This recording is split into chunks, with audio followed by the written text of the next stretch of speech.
Tinanong nga nitong si Lynette itong si Carlos kung bakit nga tinawag siya na daddy nitong si Zoe. Giit naman nito Carlos na maaring nagkamali lang umano itong si Zoe ng pindot. Ngunit napaisip itong si Lynette na grabe naman kung nagkamali siya, ang layo naman umano ng pangalang RJ sa Carlos. Palusot naman ng matalinong si Carlos ay baka daw ang ginamit niya sa kanyang phone book ay Do Carlos at Daddy, kaya napindot niya ang Do Carlos. Hindi natutuwa si Do Carlos sa ginawa ni Lynette nung sagutin nga niya ang kanyang telepono. Natatakot kasi siya na baka kalaunan ay may madiskubre ng tuluyan itong si Lynette sa kanya. Sinabi niya rito na huwag pakialaman kailanman ang kanyang telepono sapagkat yun daw ang pinaka-private para sa kanya.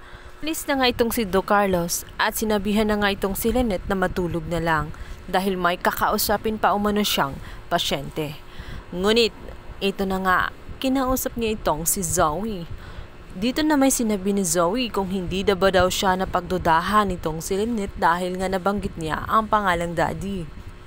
Tuwa naman siya sa sinabi ng kanyang ama na hindi nga nagduda itong si Lynette dahil nagawa niya ng paraan.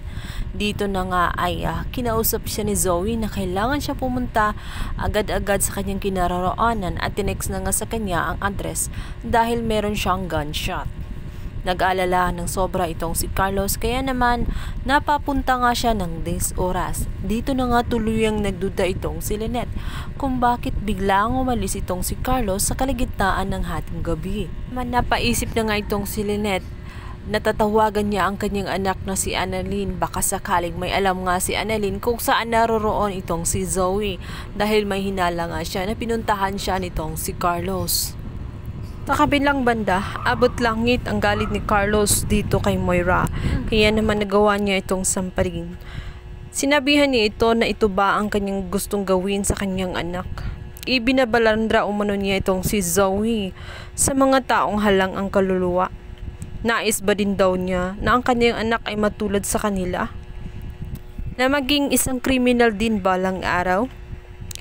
Kaya naman itong si Moira ay hindi nga nakapagpigil. Gustong-gusto na nga niyang patayin itong si Do Carlos dahil kine-question ang kanyang pagiging ina dito kay Zoe.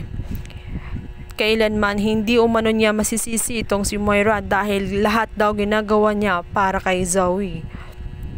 At wag daw siyang umasta na parang isang mabuting ama dahil kailanman hindi siya naging parte ng buhay ni Zoe. Lahat nga ng kanilang pagtatalo ay narinig na nga ng matanda. Kaya naman dito nga na niya na-confirm na ito nga palang si Zoe ay anak nga ni Do Carlos.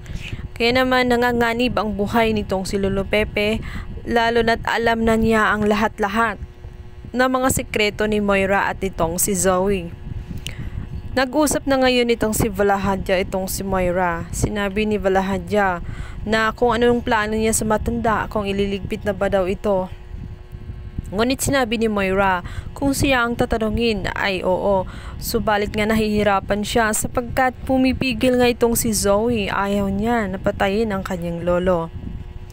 Kaya naman si Valahadja ay nakaisip ng masamang plano. Dito nga sinabi niya na kung gusto daw ni Madam ay kapag umalis na nga itong si Zoe ay saka nga nila kikitlan ng buhay ang kawawang matanda.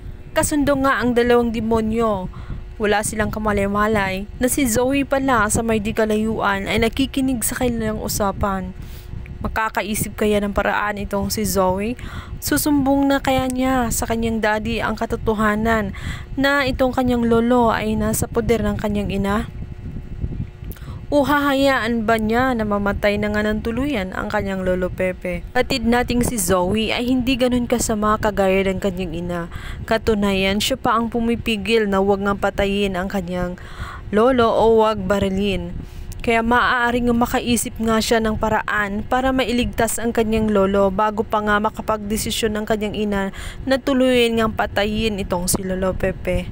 Yan ating pakabangan sa umiinit na tagpo na abot kamay ng pangarap. Please don't forget to like and subscribe my YouTube channel. Thank you so much guys. God bless. Bye!